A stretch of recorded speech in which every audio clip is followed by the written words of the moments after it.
Oke, mari kita lihat. Kita buka diagram yang dibagikan panitia ya, yang ikhlas, yang diagram ikhlas. Baik.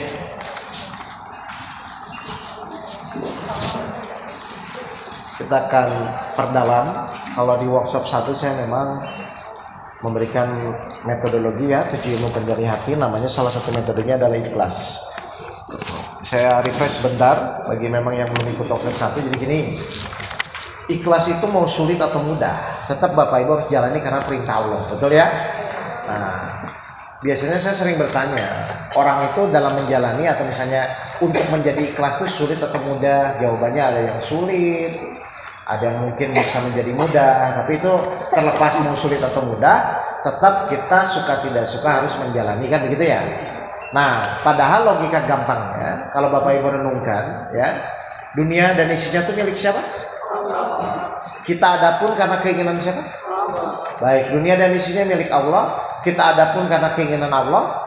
Jadi wajar nggak kalau kita melakukan karena Allah? Jadi ikhlas itu ternyata sesuatu yang wajar, bukan sesuatu yang sulit, bukan sesuatu yang aduh pokoknya enggak. Karena dunia dan isinya milik Allah, kita adapun karena keinginan Allah. Jadi wajar kalau kita melakukan segala sesuatu hanya karena Allah. Berarti kalau Bapak Ibu tidak ikhlas atau bukan karena Allah, berarti Bapak Ibu kurang ajar. Baik kan? Ngerti ya? Karena dunia dan isinya milik Allah, kita adapun karena keinginan Allah. Jadi wajar kalau Bapak Ibu melakukan karena Allah. Kurang ajar kalau Bapak Ibu bukan karena Allah. Tinggal sekarang Bapak Ibu renungkan, Bapak Ibu itu termasuk makhluk yang wajar atau yang kurang ajar selama ini? Nah, udah gitu aja. Baik, kalau sudah paham, oke, kita buka diagram ikhlasnya. Ya, kita perhatikan ini. Ini saya perdalam soalnya. Karena memang kalau saya perhatikan itu orang itu kan masalah itu bertingkat ya, Bapak Ibu ya. Karena masalah itu bertingkat, berarti ilmu pun harus bertingkat. Jadi makanya belajar ilmu itu harus sampai mati kan, ya, tidak pernah selesai ya. Nah, sekarang kita lihat di huruf A. Ya. Bapak Ibu lihat di huruf A. Apa huruf A ini? Tulisannya A, Bu, yang keterangannya itu apa? Allah memberikan, ya, atau mengizinkan bahwa manusia itu sesuai janji Allah pasti akan diberi namanya ujian di kehidupan. Baik, kita buka surat Al-Baqarah 155. Bisa bantu dulu sebentar Pak, Bu dulu baca ayatnya. Surat Al-Baqarah ayat 155. Ya. Ini saya akan menjelaskan, benar nggak sih Allah tuh pasti akan memberikan masalah atau ujian. Jadi Bapak Ibu nggak usah pura-pura kaget ya kalau dapat masalah ya. Lah memang karena memang akan dikasih masalah. Jadi nggak usah sok-sokan kaget gitu loh. Pas diberikan masalah. Silakan. Al-Baqarah 155. Ya. Atau siapa yang suaranya kencang, mantan penyanyi, silakan. Ah, ya udah. Coba biar kedengeran ya.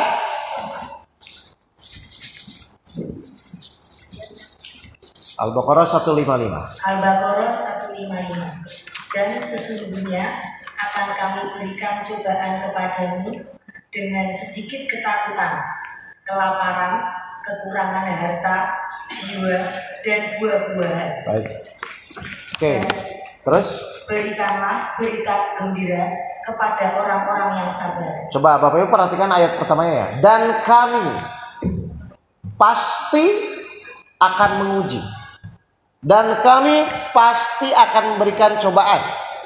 Dan kami pasti akan memberikan ujian, permasalahan kepada siapa? Manusia. Jadi setiap orang, ya, siapapun itu, saya atau siapapun yang ada di sini, pasti akan diuji, diberikan masalah. Nah, tadi kan dia saya bilang Allah memberi masalah. Jadi pasti atau tidak pasti? Pasti. Jadi kalau nanti Bapak Ibu diberikan masalah, yang namanya pasti itu bisa menolak atau tidak? Bisa. Tapi banyak nggak orang-orang yang ketika diberikan masalah itu malah terus tidak mau terima, padahal tetap tidak bisa ditolak? Banyak nggak? Buang-buang waktu kan Bu ya, menolak sesuatu yang kita tidak bisa tolak. Yo, banyak ini. Apa contohnya masalah apa yang tidak bisa ditolak? Sakit, gitu kan? Anak nakal bisa ditolak? Tidak bisa. Suami nakal bisa ditolak? Enggak bisa juga. Nah kalau tidak bisa ditolak, berarti apa yang harus dilakukan? Ya harus diterima. Banyak utang termasuk datang. Loh, masalah bukan? Nah, bisa ditolak? Berarti kalau tidak bisa ditolak harus apa? Diterima. Nah, biasanya nerimanya sulit atau mudah?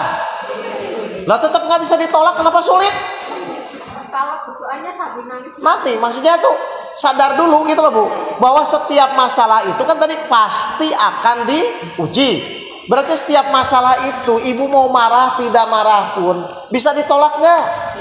Nah kalau tidak bisa ditolak, terus kenapa marah-marah? Oh, nggak bisa ditolak. Aneh nggak ini? Yo, ibu tuh aneh atau wajar? Nggak, sadari dulu Bu, masalah nanti bagaimana caranya, ikhtiarnya nanti ya. Jadi setuju nggak bahwa setiap masalah itu tidak bisa ditolak? Kalau tidak bisa ditolak berarti harus diapain? Diterima. Kenapa? Namanya menerima, ngomongnya apa? Itu namanya menerima. Halo? Kalau ibu nangis, nerima nggak? Nerima. Hah? Nangis nerima? Maksudnya tetap terjadi. Tapi air matanya tetap. Iya. Loh makanya saya mau nanya, mau nangis, mau alhamdulillah pun tidak bisa ditolak kan? Iya. Kenapa masalah itu tidak bisa ditolak? Karena sudah kehendak Allah. Sudah terjadi. TV pecah, dipecahin sama anak. Ibu mau marah mau tidak, itu TV tetap pecah nggak? Berarti kalau marah pun sudah terjadi nggak? Menerima pun sudah terjadi nggak? Lah sudah ngapain marah-marah? Sudah terjadi? Biar nggak terjadi lagi. Bisa ditolak nggak? Lah enggak, mau gimana? Loh kita aneh ya pola berpikirnya ya? 33 ayat 17. Udah nggak tahu, udah nggak bisa ditolak, masih marah, masih sakit hati, kan aneh ini Bu. Mau nangis juga tetap nggak bisa ditolak. Surat 33 Al-Ahzab ayat 17. Ya silakan. Katakanlah, siapakah yang dapat melindungi kamu dari ketentuan Allah? Siapa yang bisa melindungi dari masalah yang Allah kasih, dari ketetapan Allah, apapun terserah Allah. Siapa yang bisa melindungi? Nggak ada. Terus? Jika dia menghendaki bencana atasmu atau menghendaki rahmat untuk dirimu, mereka itu tidak akan mendapatkan perlindung dan penolong selain Allah. Yo, percuma nggak kita sakit hati? Percuma nggak kita nggak terima? Percuma nggak? Percuma karena tidak bisa ditolak. Coba benerin dulu di situ Bu, sebelum ibu cerita yang lain. Ayo. Jadi ibu mau nangis atau tidak? Masalah sudah terjadi belum? Terus ibu menangisi yang sudah terjadi begitu? Nah, ayo. Loh ini kayaknya baru sadar ini. Ayo. Halo Bapak Ibu? Ngerti gak ini?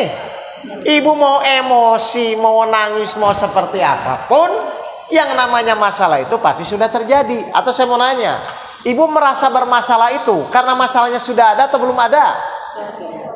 Lah ibu merasa bermasalah itu kan sudah ada. Terus lucunya ibu nggak mau punya masalah padahal sudah ada. Pilihan ibu tuh cuma dua, menerima masalah dengan ikhlas atau dengan tidak ikhlas, itu aja. Kalau dengan ikhlas dapat pahala, kalau dengan tidak ikhlas tidak dapat pahala, kan begitu kan? Nah saya mau nanya, selama ini tuh ibu tuh kalau menerima masalah tuh dengan ikhlas atau dengan tidak ikhlas? Padahal dengan tidak ikhlas pun sudah terjadi.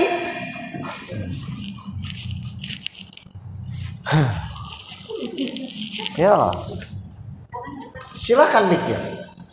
Berarti kalau ibu nolak pun, ibu menolak sesuatu yang tidak bisa ditolak. Sia-sia nggak melakukan itu? Nah kalau sia-sia kenapa dilakukan terus? Yo, lo mau nangis mau tidak nangis pun sudah terjadi. Ustadz, saya sakit hati, saya difitnah tetangga, sudah terjadi belum? Sudah. Lah ngapain sakit hati yang sudah terjadi? Tinggal bagaimana menerimanya, ikhlas atau tidak ikhlas, kan gitu aja kan.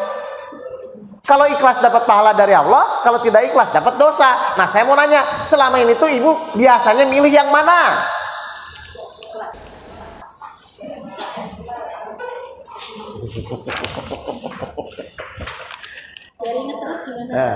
Iya ini kan kita akan kupas ini soalnya. Jadi ibu mau nangis jungkir balik pun sudah terjadi belum? Nah sudah, ngapain? Halo Pak Bu? Yo, saya ulang ya. Jadi manusia itu pasti akan diuji. Kunci itu. Oh, semua manusia pasti akan diberikan ujian. Yang kedua, ketika Allah memberikan suatu ujian, masalah tidak ada yang bisa nolak. Nggak ada. Ibu mau emosi, mau seperti pun nggak bisa. Nah, pilihan ibu cuma dua, menerima dengan ikhlas dapat pahala, atau menerima dengan marah-marah.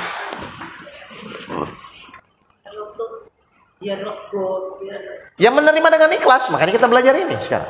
Marahnya, nangisnya itu biar lega dulu.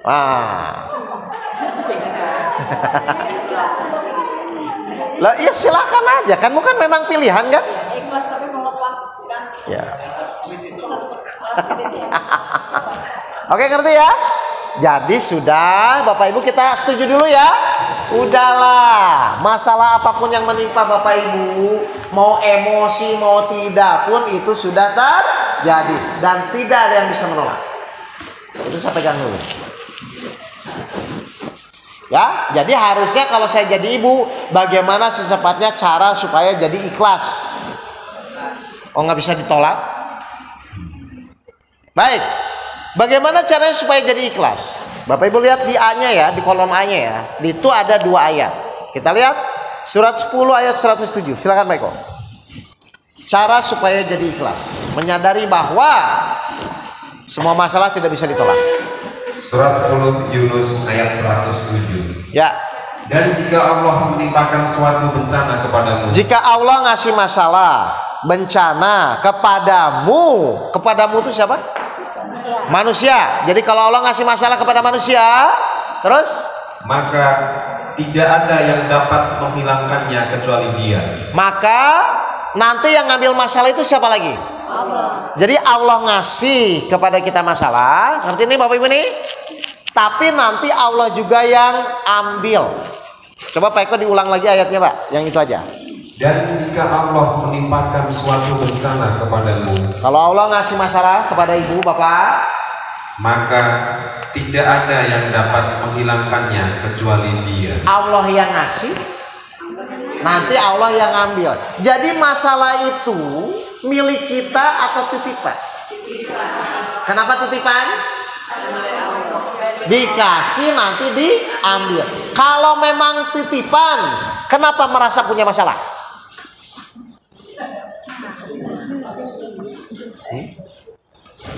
Halo? Loh, tapi kan titipan.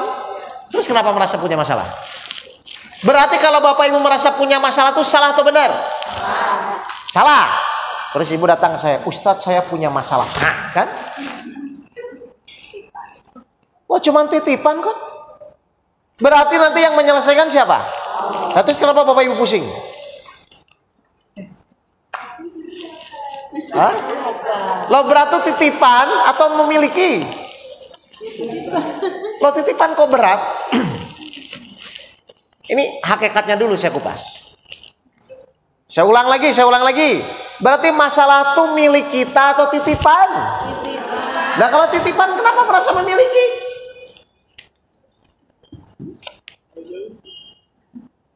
Loh kok pada dini nih?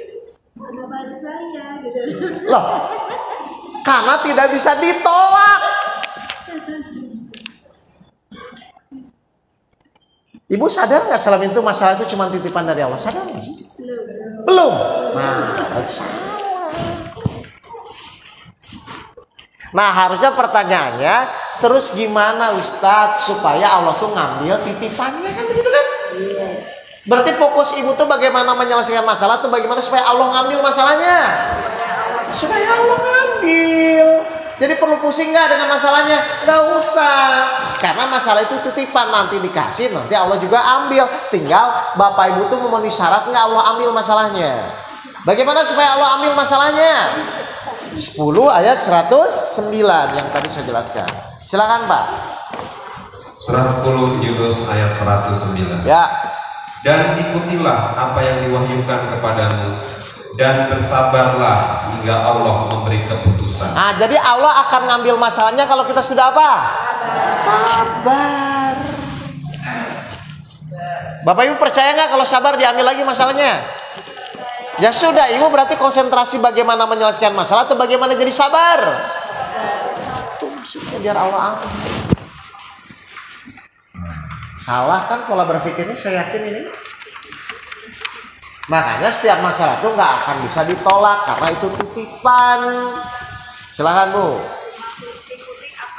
Al-Quran, ikuti Al-Quran. Menurut Al-Quran masalah itu titipan. Menurut Al-Quran nanti kalau Allah mau ambil masalah ibu harus sabar, itu menurut Al-Quran. Makanya diikuti atau dipikirkan? Nah, ibu selama ini tuh kalau punya masalah itu dipikirkan atau diikuti? Nah, salah lagi, ibu nggak ngikuti, ibu malah mikir.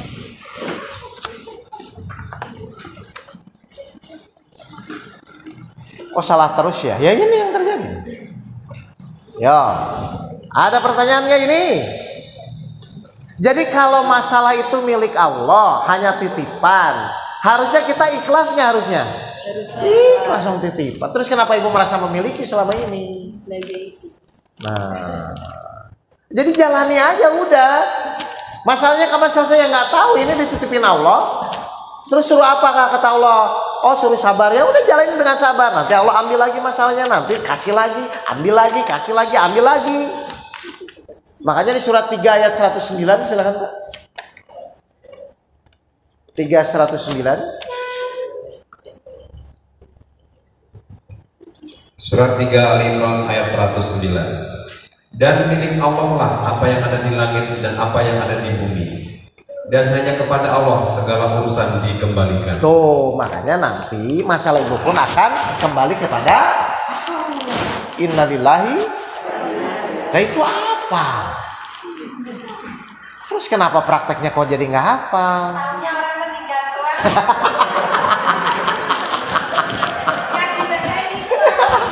Loh, masalah pun itu akan kembali kepada segala sesuatu yang datang dari Allah akan kembali kepada Allah. Berarti suami itu titipan atau bukan? Berarti kalau diambil marah nggak?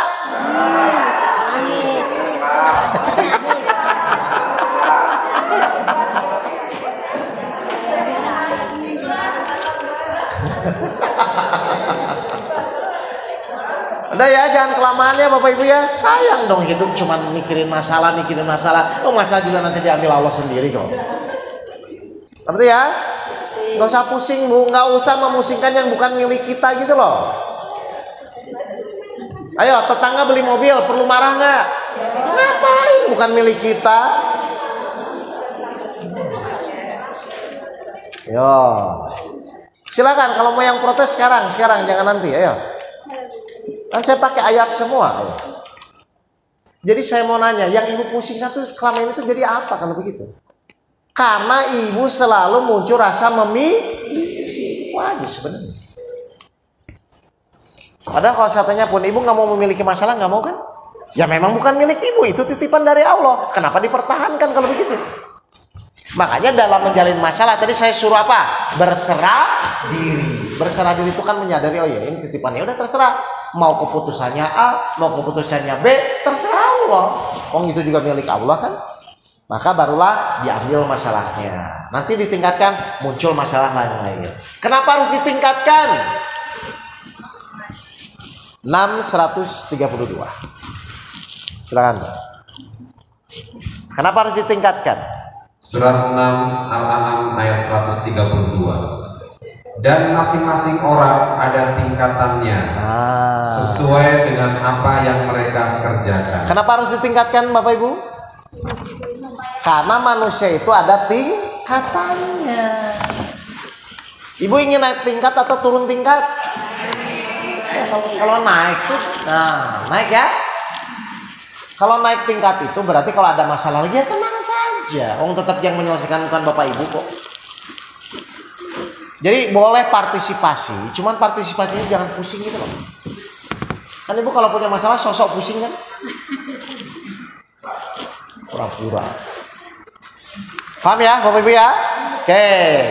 Karena masalah itu bertingkat, maka Allah berjanji turun ke B. Apa janjinya? Al-Baqarah 286.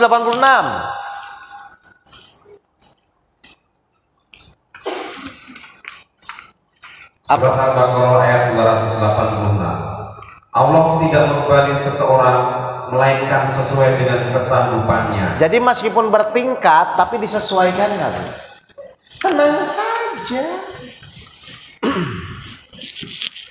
Seorang montir tidak mungkin disuruh nyuntik orang, benar? Nyuntik orang tuh kerjaan siapa? Nah itu tahu. Jadi ujian pun disesuaikan, tenang aja. Kalau ibu rumah tangga kira-kira mungkin nggak ujiannya disuruh ke Palestina? Nggak mungkin. Ujiannya seputar keluarga, rumah, tetangga, anak itu. Ya jadi santai-santai aja ya dalam menjalani hidup ya. Hidup cuma sekali Pak Bu. Kalau dibuat tegang terus kapan bahagianya nanti? Ngerti ya Bapak ya? Baik. Nah, tapi kenapa? Nih lihat yang C ya, lihat yang C, turun ke bawah yang C ya. Tapi kenapa manusia itu selalu merasa berat dan tidak mampu? Kenapa? Ayo, kenapa manusia tuh ya dalam menjalani ujian kan Bapak Ibu sebenarnya tahu nih teorinya, oh titipan ya. Oh manusia tuh ada tingkatan, oh sesuai kemampuan. Kan Bapak Ibu tahu teorinya kan? Tapi kenapa kenyataannya manusia itu di dalam menjalani masalah itu selalu merasa berat? Ada apa? Ada setan. Nah, ada setan. Berarti sebenarnya yang berat tuh masalahnya atau godaan setannya? Nah, setannya kan yang berat kan? Lah terus kenapa ngomong masalah itu berat? Berarti ketika ibu ngomong masalah berat, berarti posisi ibu tuh manusia atau setan?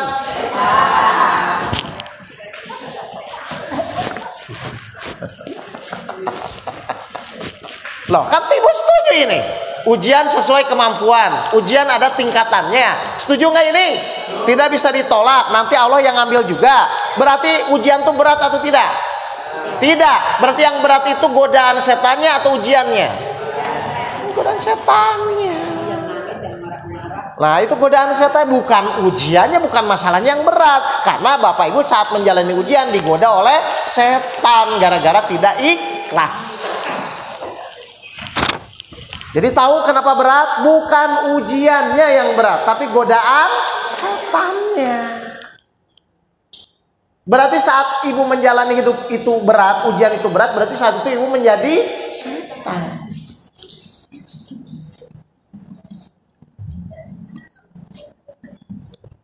Oh, mikir ini, mikir dari mata-matanya saya lihat pada mikir ini.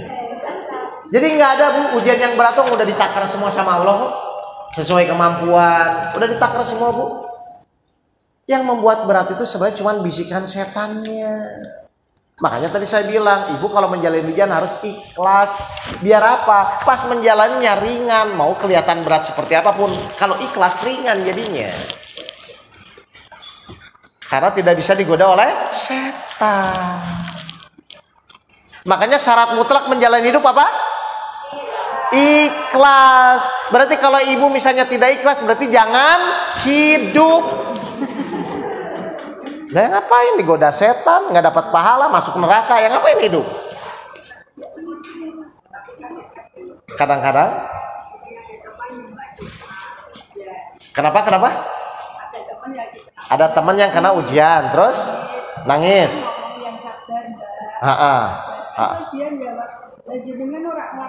Ya, betul. Lah, masalah nggak buat ibu? Ya udah, bukan masalah ibu, biarin aja deh kamu gitu. Silakan. Saya juga sejak ikut kan sudah bisa jadi Allah, Ya. walaupun sudah seperti itu, tapi pas ada masalah, terutama kan pas suami sakit. Betul. Sakit juga cukup lama juga. Ya. Oke. Jadi walaupun sudah diikhlaskan, tetap ngalir terus. Betul. Ngalir itu caranya. Bagus. Caranya bagaimana supaya mata ini tidak mengalir, supaya tidak sedih? Caranya gampang. Kan tadi saya bilang, jangan coba-coba melawan, menolak apa ketetapan Allah. Tadi saya bilang gitu kan? Terus gimana Ustadz ketika saya punya masalah nangis? Ya terima aja. Ya Allah, mohon maaf ya, sekarang saya masih nangis.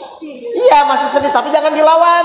Masih walaupun sudah menerima, tapi tetap ada rasa sedih. Iya, jangan dilawan. Kalau saat itu Allah masih menetapkan sedih, ya nggak apa-apa. Tapi jangan dilawan ya. Nih, kebanyakan orang soalnya gini, Ustadz, bagaimana caranya saya melupakan ingatan terhadap almarhum suami saya? Itu nggak akan lupa-lupa, Bu. Terus bagaimana caranya? Pas Allah ngasih ingatan itu, baik ya Allah, saya terima kalau memang saya masih ingat terhadap suami saya. Nggak apa-apa. Itu maksudnya, Bu. Jangan dilawan. Awas. Ini sering salahnya. Loh, tapi ngomong, ya Allah. Loh, kesalahan orang adalah biasanya, ayo saya mau nanya ya Bapak Ibu ya, bener nggak Bapak Ibu tuh kalau dikasih rasa sedih ingin secepatnya menghilangkan? Nggak bisa, Bu. Jadi kalau misalnya sekarang Bapak Ibu dapat masalah sedih, ngomong kayak Allah, ya Allah kalau engkau masih ngasih rasa sedih kepada saya, ya sudah saya terima, saya ikhlas, gitu Bu. Nah kalau sudah bisa ikhlas dengan rasa sedih, barulah Allah angkat rasa sedih itu. Awas ya, hati-hati ya, karena kebanyakan orang tuh ingin melupakan itu nggak bisa. Karena masalah rasa itu Allah yang ngasih. Paham? Jadi misalnya sekarang Ustaz masih sedih, silakan, tapi ibu ngomong, ya Allah, ini engkau masih ngasih rasa sedih kepada saya, nggak apa-apa ya Allah, saya terima ya Allah. Gitu. Biasanya barulah nanti dihilangkan rasa itu. Tapi kalau ibu langsung, saya harus sholat, baca ngaji supaya lupa, nggak akan lupa. Karena ibu tidak menerima satu. Banyak yang kepleset di sini. Gak bisa. Kalau kesahannya sudah agak plong gitu. Sedih lagi. Karena kata kuncinya masalah itu harus diterima. Harus. Jadi kalau sedih, ya nggak apa-apa. Saya masih sedih. Ngerti ya Bu ya? Nah, coba ya semua ya. Oke, udah Pak, udah parah.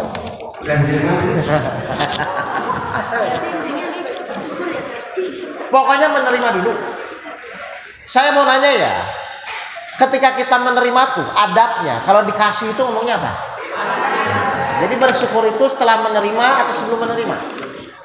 Setelah. Terima dulu ya. Jadi misalnya sekarang saya sedih, ya nggak apa-apa ya Allah, saya terima nih rasa sedih ini. Saya masih belum bisa tidur, ya Allah sebaik kalau memang saat ini kau membuat saya nggak bisa tidur, saya terima. Ngomong dulu gitu. Baru nanti Allah buat tidur, baru nanti Allah buat menerima gitu. Paham ya? Oke, sekarang yang C kan manusia berat tidak mampu karena apa Pak? Bu? Karena godaan iblis setan ya. Baik, kita lihat bisikannya di E-nya. Silakan Pak Eko, surat 7 14 sampai 17. Yang E dulu nih. Jadi orang tuh dibuat berat tuh gara-gara apa? Surat 7 Al-Araf ayat 14 sampai 17. Ya. Ayat 14, iblis menjawab. Baik, siapa ini?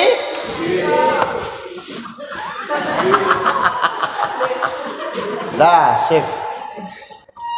Berilah aku penangguhan waktu sampai hari mereka dibangkitkan. Oke, ini iblis janji ya kepada Allah, ya Allah, oke, kamu ngelaknat saya, kamu memasukkan saya neraka, kasih tangguh sampai hari kiamat. Kan begitu ya? Terus Ayat 15, Allah berfirman, benar, kamu termasuk yang diberi penangguhan waktu. baik, jadi setiap manusia itu pasti digoda iblis nggak? Ini udah hukum ya, udah aturannya. Jadi Bapak Ibu jangan coba-coba tidak ingin digoda iblis. Atau saya mau nanya, berarti Bapak Ibu hidup tuh ingin digoda iblis atau tidak ingin digoda? Kalau tidak ingin berarti harus jadi temannya atau lawannya? Kalau tidak ingin digoda? Nah kalau lawannya ya harus jadi musuhnya dong. Nah kalau tidak ingin digoda harus jadi temannya. Nah ngapain iblis goda temannya? Saya ulang, berarti Bapak Ibu tuh harusnya hidupnya ingin digoda atau tidak ingin digoda? Kalau digoda jadi lawannya. Kalau tidak ingin jadi temennya. Nah, tadi Bapak Ibu jawab tidak ingin kan? Jadi lawan, Bu. Biar digoda, berarti Bapak Ibu benar. Kalau nggak ingin digoda ya jadi temennya. Iya, berarti pas tadi Ibu bilang tidak ingin. Oke, terus lanjut Pak. Iblis menjawab, karena kau telah menghukum aku tersesat, pasti aku akan selalu menghalangi mereka dari jalanmu yang lurus. Apa target iblis, Bu? Jalan yang lurus. Jalan yang lurus itu adalah mewujudkan keinginan Allah. Berarti kalau Ibu cuma ingin mewujudkan keinginan sendiri, pasti itu iblis. Jelas? Terus Ayat 17, kemudian pasti aku akan mendatangi mereka dari depan, dari belakang, dari kanan, dan dari kiri mereka, dan engkau tidak akan mendapati kebanyakan mereka bersyukur. Nah, berarti cirinya temannya iblis itu kerjanya apa? Mengeluh. Jadi mengeluh itu manusiawi atau temannya iblis? Nah, selama ini tuh Ibu bersyukur atau mengeluh?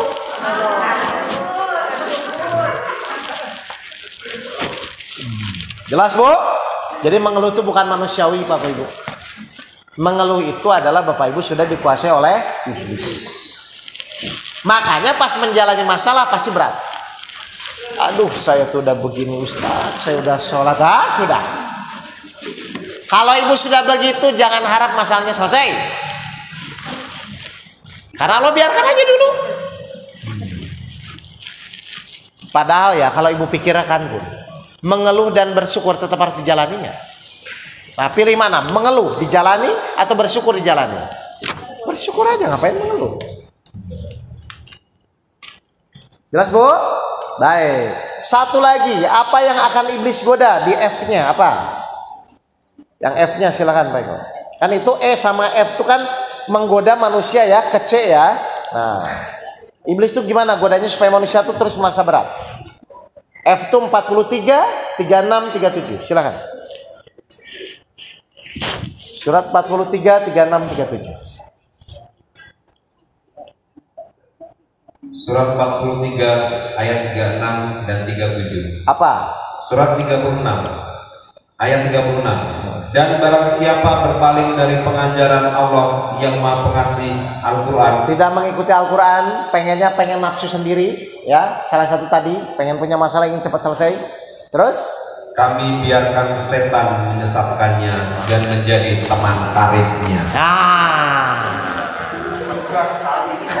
Silahkan kalau pengen ngikuti hawa nafsunya sendiri, silahkan, nggak dilarang. Terus 37 ayat 37. Dan sungguh mereka setan-setan itu benar-benar menghalang-halangi mereka dari jalan yang benar, sedang mereka menyangka bahwa mereka mendapat petunjuk. Ayo, banyak nggak orang? Saya sudah sholat Ustadz, saya sudah sedekah, kurang baik apalagi saya. Tapi pas menjalani tidak bahagia. Kira-kira dia tuh benar atau merasa benar? Banyak nggak yang begitu? Silahkan Bapak Ibu merasa benar, silahkan. Tapi harusnya hasilnya bahagia. Karena kalau Bapak Ibu benar tuh hasilnya bahagia. Kalau merasa benar tetap hasilnya menderita. Dan banyak orang yang merasa benar. Silakan. Baik, bedanya iblis dan setan. Kita buka. Iblis itu siapa? 18 ayat 50. Silakan. Iblis itu siapa? Surat 18 Al-Kahf ayat 50. Ya. Dan ingatlah ketika kami berfirman kepada para malaikat, sujudlah kamu kepada Adam, maka mereka pun sujud kecuali iblis. Dia adalah dari golongan jin. Baik, iblis dari golongan apa? Jin, sesepuhnya Pak. Oke, setan itu siapa? Surat 114 ayat 4 dan 5. Silakan.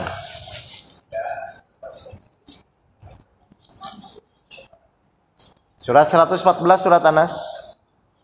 ayat 4 dan 5. Surah 114 ayat 4 dan 5. Ya. Ayat 4. Dari kejahatan bisikan setan yang bersembunyi.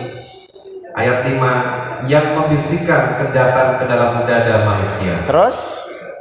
Terus lanjut Pak. Dari golongan jin dan manusia. Nah, jadi setan itu makhluk atau sifat? Sifat Pak. Jadi setan itu bisa jin dan manusia.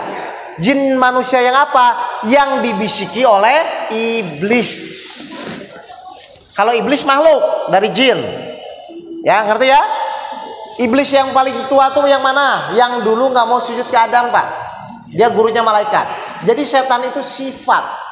Sifat yang disematkan kepada siapa? Kepada manusia yang jin dan manusia yang tidak mengikuti Al-Quran. Jadi kira-kira kita bisa jadi setan nggak Pak? Bisa. Ayo Pak Eko kita ke karaoke. Saya setan nggak di sini? Setan. Berpotensi karena semua orang pasti digoda. Ayo Pak Eko kita ke masjid. Saya jadi setan atau jadi manusia? Manusia. Jadi kita tuh kadang-kadang bisa jadi manusia, kadang-kadang bisa jadi setan. Makanya ada surga dan neraka.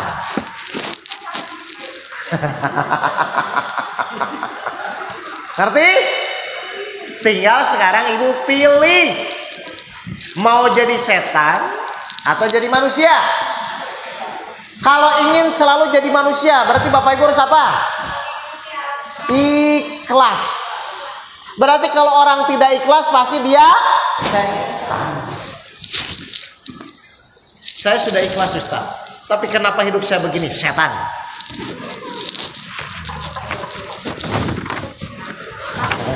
Untung Bapak nanya. Jadi setan bukan makhluk ya Pak ya. Setan itu sifat manusia yang sudah dikuasai, jin yang sudah dikasih oleh iblis. Nah sekarang jadi golongan jin itu terpecah dua Pak. Golongan iblis yang memang sudah jadi iblis Pak, dan itu udah nggak bisa diapa-apain. Tapi ada lagi golongan jin yang memang masih seperti manusia, yaitu untuk ibadah. Ya. Apa golongan jin yang sudah jadi iblis itu apa? Yang sudah ditutup mata, telinga, pintu hati matanya semua. Yang nggak bisa sudah menerima hidayah. Allah sudah tutup Pak. Karena apa? Mengikuti hawa nafsunya. Manusia juga ada nggak yang sudah ditutup yang jadi iblis? Silakan. Silakan. Ya. Kenapa? Betul, betul. Terus?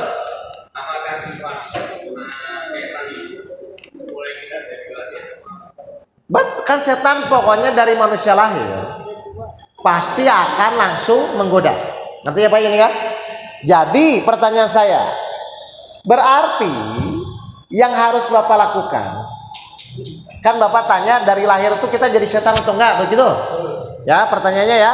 Nah saya mau nanya, kalau kita masih bayi, kira-kira masih berpikir atau enggak? Makanya kalau kita masih balik, dimintai pertanggungjawaban nggak? Kalau masih balik? Tidak. Tapi setelah balik itu barulah setan bekerja, gitu Pak. Karena kalau masih balik kan, Bapak Ibu mau apapun tetap selamat kan?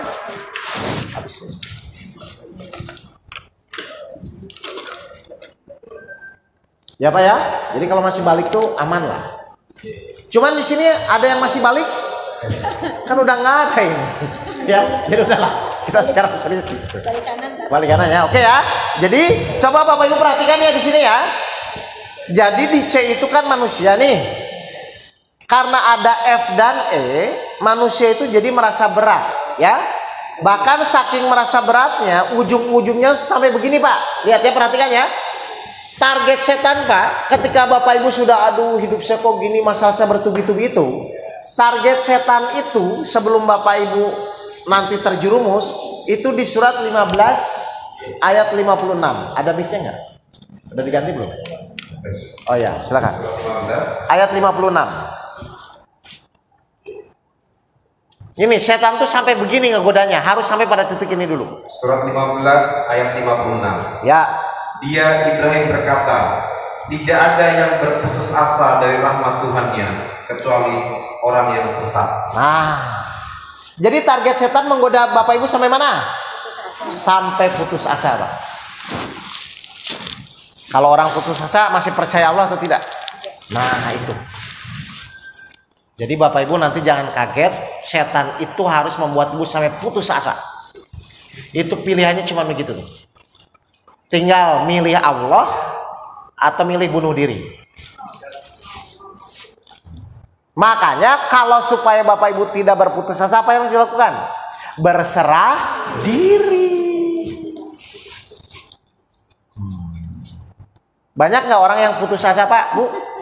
Bang, dan memang setan targetnya itu kan. Coba, ini pertanyaan di luar ini sebentar ya. Saya mau nanya gini. Kan tadi setan itu akan menyesatkan, betul? Akan membuat kita putus asa, benar nggak? Nah, pertanyaan saya, target setan itu membuat putus asa. Itu Bapak Ibu harus dibuat apa supaya putus asa? Orang putus asa, kan setan akan membuat putus asa kan? Kira-kira kalau setan itu ingin membuat Bapak Ibu putus asa, itu Bapak Ibu harus dibuat apa oleh setan?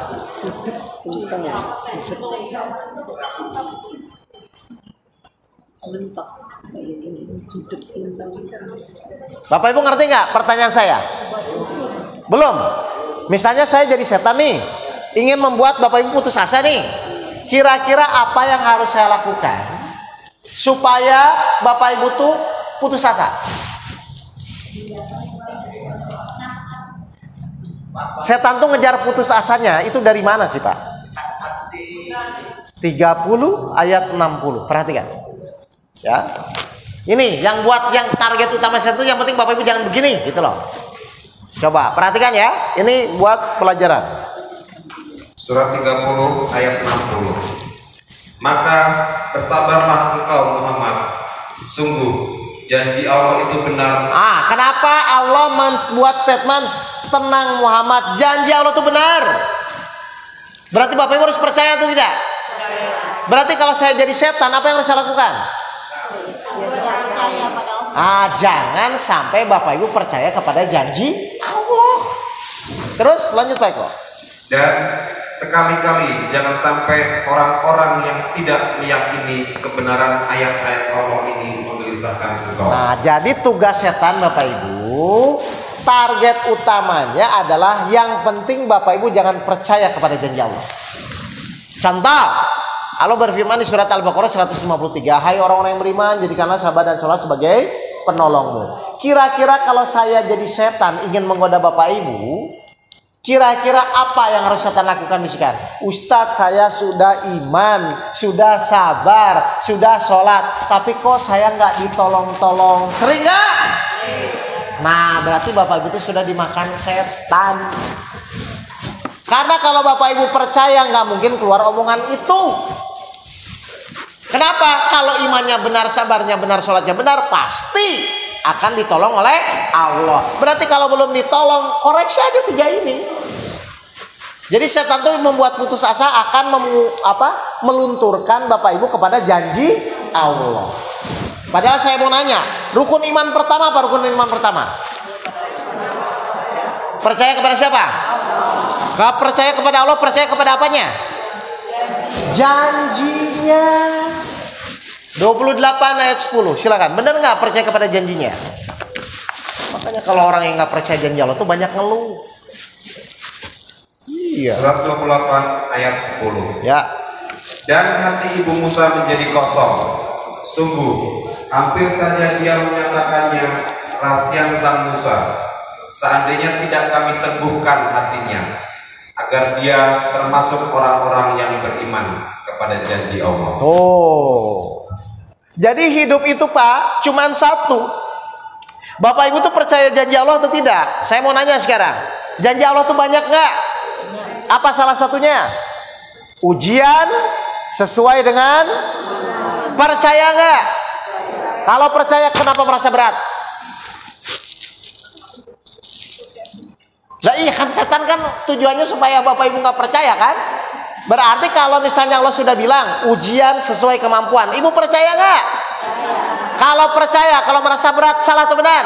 Salah. Karena setan ingin ibu anggap itu berat. Kenapa setan harus membuat ibu merasa berat? Biar bapak ibu berprasangka buruk kepada Allah. 33 ayat 10. Setan diikutin gitu loh Pak. Aduh. Surat 33 ayat 10, yaitu ketika mereka datang kepadamu dari atas dan dari bawahmu, dan ketika penglihatanmu terpana dan hatimu menyesak sampai ke tenggorokan, dan kamu berprasangka yang bukan-bukan terhadap Allah. Sering nggak? Ya Allah, kenapa masalah saya kok nggak selesai-selesai? Nah itu ujung-ujungnya biar bapak ibu putus asa.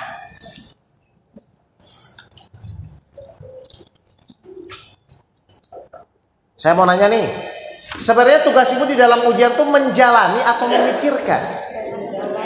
Nah terus kenapa mikirin?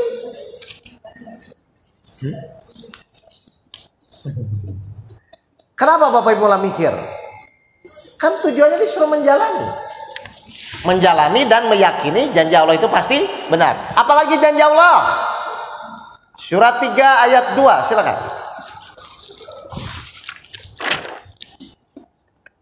Surat 3 Al-Imran ayat 2. Allah, tidak ada Tuhan selain Dia yang maha hidup, yang terus menerus mengurus makhluknya. Apa janji Allah? Percaya nggak?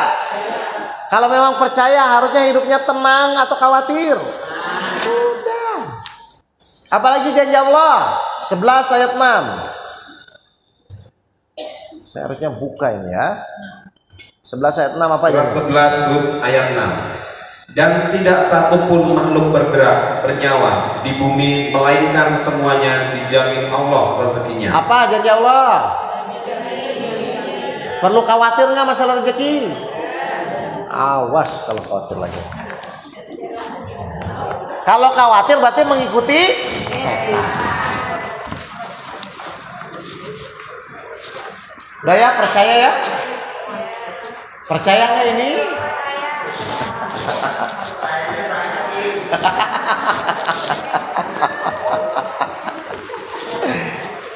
Paham Bapak Ibu ini? Satu lagi janji Allah apa? 94 ayat 5 dan 6.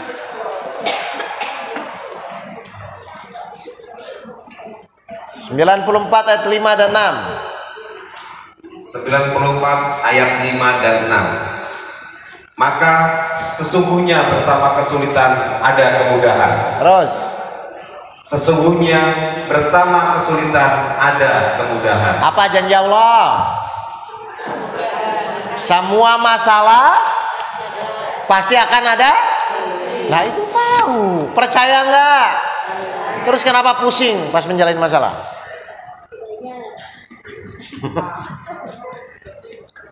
Loh saya mau nanya ya. Kalau ibu sekarang nggak yakin sama janji Allah, terus percaya sama janji siapa?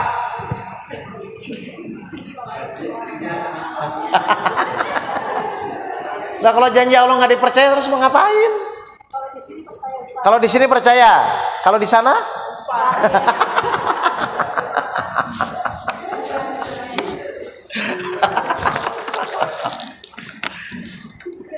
Makanya saya mau nanya ya.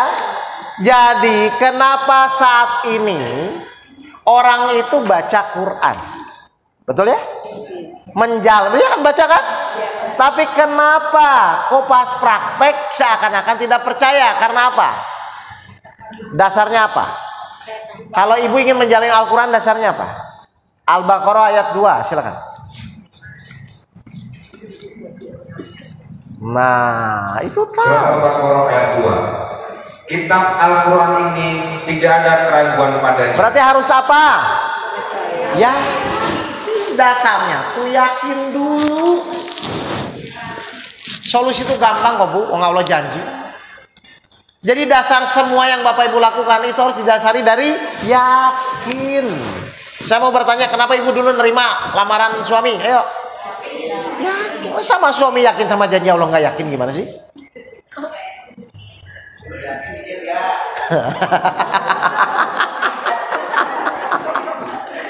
Bagus, kalau sudah yakin masih mikir nggak?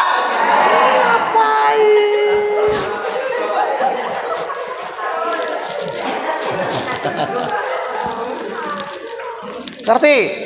Jadi kalau kata Allah, tenang ya, ujian itu sesuai kemampuan, bersama kesulitan akan ada kemudahan. Kalau kata Allah begitu, masih mikir atau jalan saja? Jalan sudah. Lah ngapain kan udah yakin katanya tadi. Nah, itu kan salah sendiri. Nih, makanya kata Allah di surat 45 ayat 20, silakan Pak Eko dibuka. Apa kata Allah? 45 ayat 20. Surat 45 Al-Jasiyah ayat 20. Ya. Al-Quran ini adalah pedoman bagi manusia. Nih, lihat Al-Quran buat siapa? Terus Petunjuk dan rahmat bagi kaum yang meyakini. tapi petunjuknya buat siapa? Awas, pegang. Semua orang bisa baca Al-Quran, Pak. Tapi belum tentu bisa menjalani. Karena tergantung yakin atau tidak yakin. Yakin kepada apa? Janji Allah di dalam Al-Quran.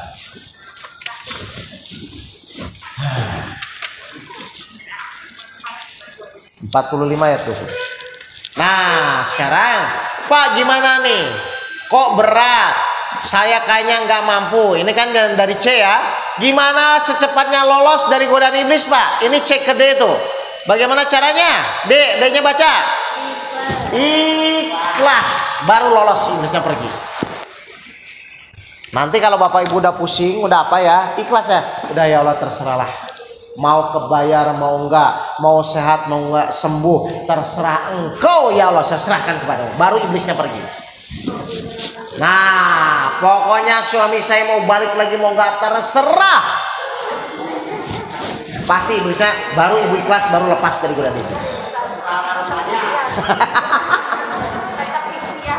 Loh iya, kan sekarang ibu bisa berserah diri itu diawali dari ikhtiar atau diem? Kan ikhtiar dulu.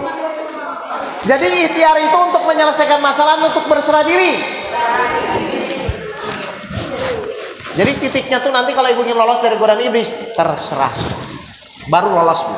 Tapi kalau masih ngeyel dengan keinginannya, jangan harap, tetap aja ditempelin di situ. Makanya lihat ya dari C ya, C ke D kan ada garis tuh. Pokoknya ibu sebelum loncat, sebelum masih di C terus mikir berat-berat, itu iblisnya nggak akan pergi. Tapi ketika ibu loncat ke D, udahlah ya Allah terserah, udah langsung lepas itu. Baru pikiran nanti mulai jernih, hati mulai tenang, itu masuknya. Itu masuk dalam rahmatnya Allah itu. Ya, jelas ini Bapak Ibu nih. Makanya tadi saya bilang udahlah berserah diri di awal aja supaya aman gitu loh Bu. Tapi kalau ibu masih ngotot dengan keinginan, aduh Ustaz ini orang tua saya kok nggak berubah, habis ibu terus dimakan iblis. Terus gimana dong? Pokoknya terserah ya Allah. Saya hanya berbuat baik kepada orang tua karena Allah saja, titik sudah.